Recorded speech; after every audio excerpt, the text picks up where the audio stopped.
दोस्तों नमस्कार। स्वागत है आप सभी का अपने यूट्यूब चैनल टॉपर क्लासेस में। देखेंगे हम आज सक्षमता परीक्षा के लिए हमने आज सामान्य अध्ययन के कुछ महत्वपूर्ण सवालों को लेकर आया हूँ, जिसके क्वेश्चन बहुत ही महत्वपूर्ण होने वाले हैं। एक बार ज़रूर देखिएगा। कंटेंट अच्छा लगे तो प्लीज़ चैनल को लाइक कीजिएगा, सब्सक्राइब कीजिएगा। चलते हैं हम लोग पहले क्वेश्चन की तरफ। ये क्वेश्चन आने वाली जो भी वनडे एग्ज़ाम है, यूपी टेट है, एस्टेट है, वीपीएससी TR4 है, एसएससी जीडी है, एनटीपीसी के लिए भी रामबाण साबित होने वाले हैं। एक बार ज़रूर देखिएगा। हम लोग पहले क्वेश्चन पे चलते हैं।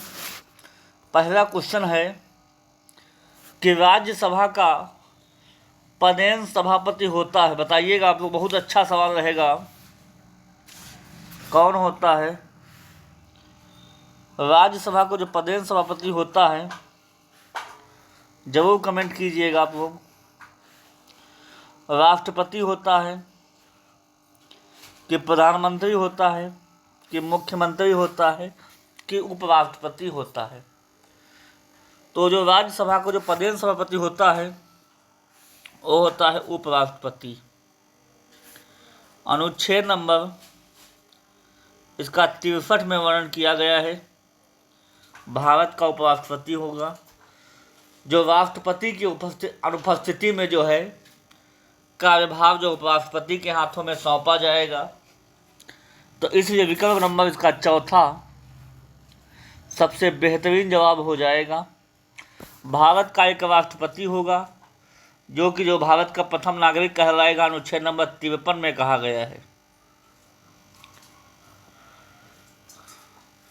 तो राज्यसभा का पदेन सभापति, काफ़ी बार सवाल इससे बना है, तो आप लोग टिक कर लीजिएगा सवाल को।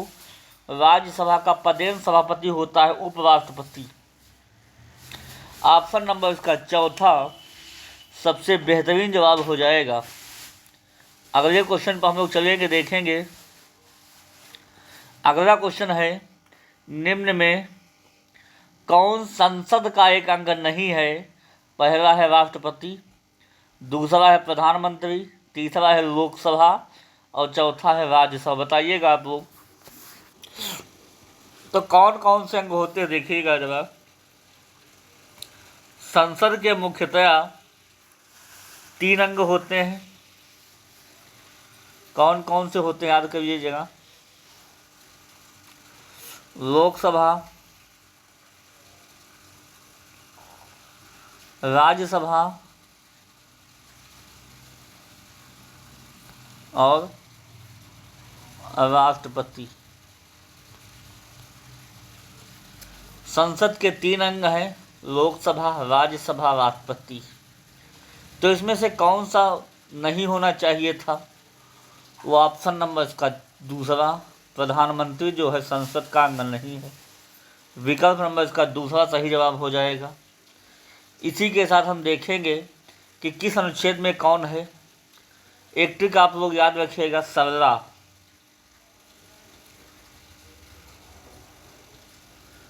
सरला होती सा माने होता संसद, जो कि 79 अनुच्छेद में है।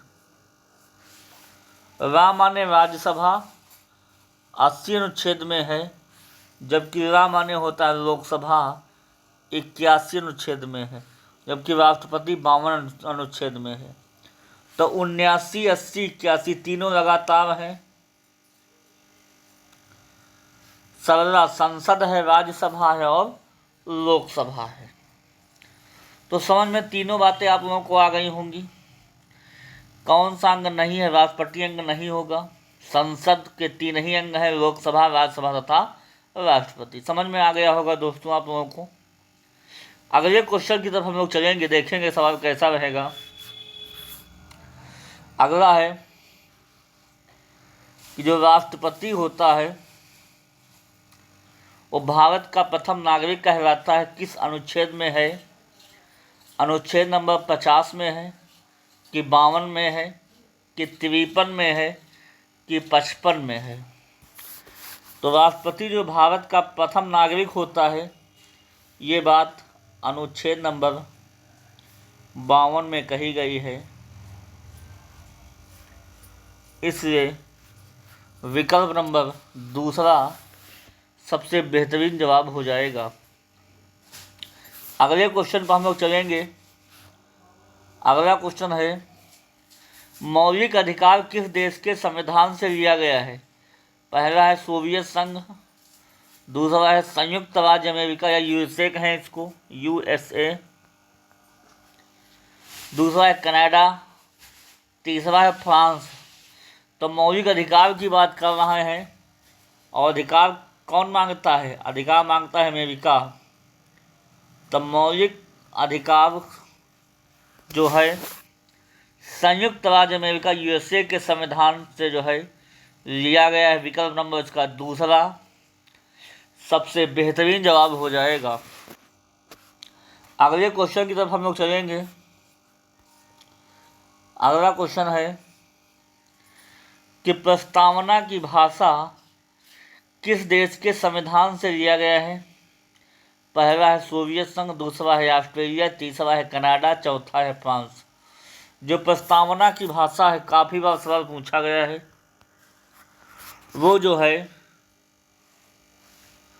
ऑस्ट्रेलिया के संविधान से लिया गया है। ऑप्शन नंबर इसका दूसरा सबसे बेहतरीन जवाब हो जाएगा। तो प्रस्तावना की भाषा कहाँ से लिया गया है? ऑस्ट्रेलिया से। अगले क्वेश्चन पर हम लोग चलेंगे। अगला है, नीति निर्देशक तत्व किस देश के संविधान से लिया गया है? डीपीएसपी कहा गया है। डीपीएसपी सोवियत संघ से है कि ऑस्ट्रेलिया से है कि कनाडा से है कि आयरलैंड से? बताइएगा आप लोग। जो है नीति निर्देशक तत्व जो है डीपीएसपी कहाँ से लिए गए हैं?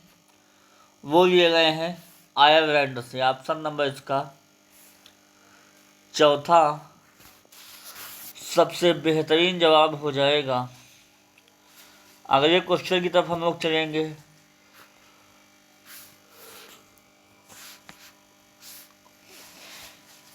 अगला क्वेश्चन है कि भारतीय संविधान में कुल कितनी अनुसूचियां हैं?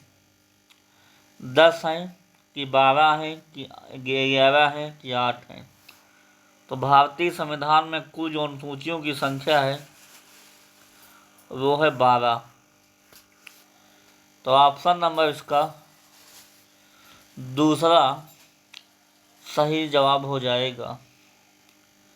अगले क्वेश्चन पर हम लोग चलेंगे। अगला है, पंचायती राज में कुल कितने विषय प्रदान किए गए हैं? 29 है, 18 है कि 22 है कि 15 है? तो आइए हम लोग पंचायती राज के बारे में जान लेते हैं।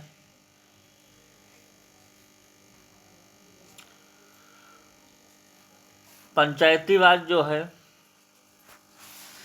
किस अनुसूची में इसका वर्णन किया गया है? 11वीं अनुसूची में। कौन सा संविधान संशोधन है? 73वां संविधान संशोधन है।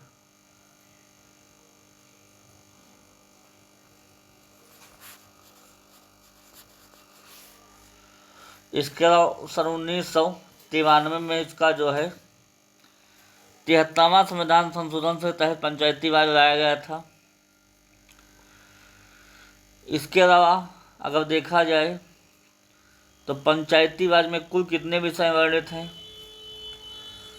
तो 11। इन चारों विकल्पों में देखें 11 किसका योग है? 2 9 29 विषय वर्णित है और अनुच्छेद नंबर याद रखिएगा 243। तो ऑप्शन नंबर इसका पहला सही जवाब हो जाएगा। पंचायती राज 29 विषय हैं, 11वीं अनुसूची में है, 73वां संविधान संशोधन है 1993। 1993 के तहत जो है पंचायती राज को जोड़ा गया था। यहाँ पे लिख लीजिएगा अनुसूची। तो सारी बातें आप लोगों को समझ में आ गई होंगी। अगले क्वेश्चन की तरफ हम लोग चलेंगे। अगला है स्थानीय स्वशासन या नगर निकाय। नगर निकाय के बारे में कितने विषय प्रदान किए गए यहाँ देखते हैं हम लोग। नगर निकाय जो है वो 52वीं सूची में वर्णित है। 52वीं सूची 74वां संविधान संशोधन 1993 के तहत इसको जोड़ा गया था। ठीक है, इसमें कुल कितने विषय हैं? तो इसमें से ऐसी कौन सी संख्या है जो 6 से 12 करता है? तो 6 से ही कटेगा, वो है 18। तो 18 विषय जो है वर्णित किए गए हैं। ऑप्शन नंबर इसका दूसरा सबसे बेहतरीन जवाब हो जाएगा। अगले क्वेश्चन पे हम लोग चलेंगे। अगला सवाल है कि भारत का नियंत्रक एवं महालेखा परीक्षक किस अनुच्छेद में है? तो कंट्रोलर एंड एडिटर जनरल जो होता है CAG, इसका मुख्य काम होता है जो सार्वजनिक धन होता है उसका संरक्षक होता है। सार्वजनिक धन का संरक्षक कौन होता है? वो होता है भारत का नियंत्रक एवं महालेखा परीक्षक। किस अनुच्छेद में है? तो CAG 148 अनुच्छेद में। ऑप्शन नंबर इसका दूसरा सही जवाब हो जाएगा। किस जो है कितने साल के लिए कार्यकाल होता है?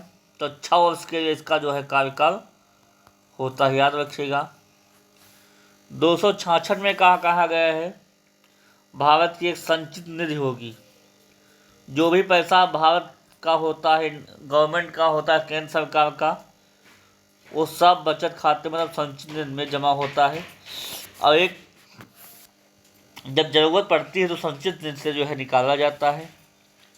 अनुच्छेद नंबर 368 में कहा गया है कि इस भारत का एक संविधान संशोधन होता है।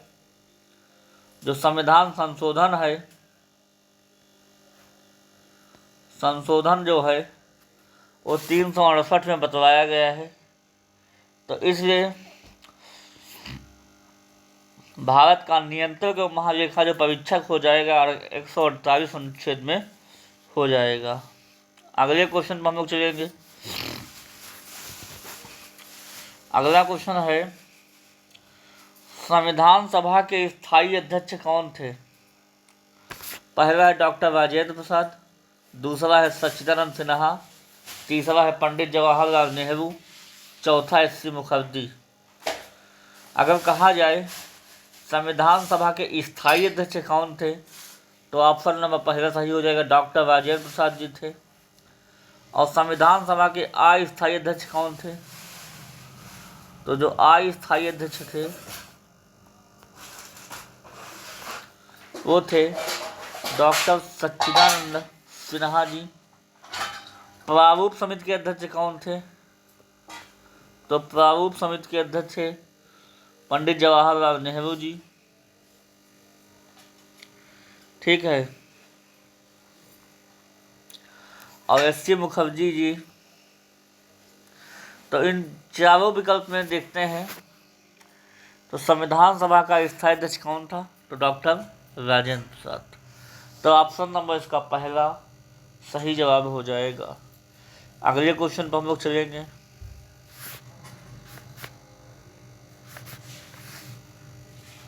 अगला क्वेश्चन है, बहुत ही अच्छा सवाल है कि संविधान संशोधन किस देश से लिया गया है? ऑस्ट्रेलिया से, USA से, साउथ अफ्रीका से या आयरलैंड से? संविधान संशोधन की बात करेंगे तो अनुच्छेद नंबर 368 में बताया गया है कि संविधान में संशोधन हो सकता है।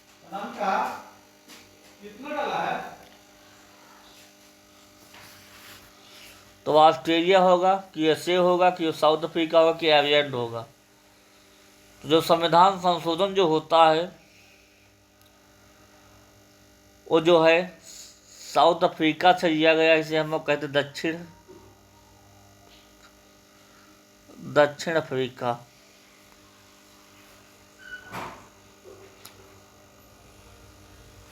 तो ऑप्शन नंबर इसका तीसरा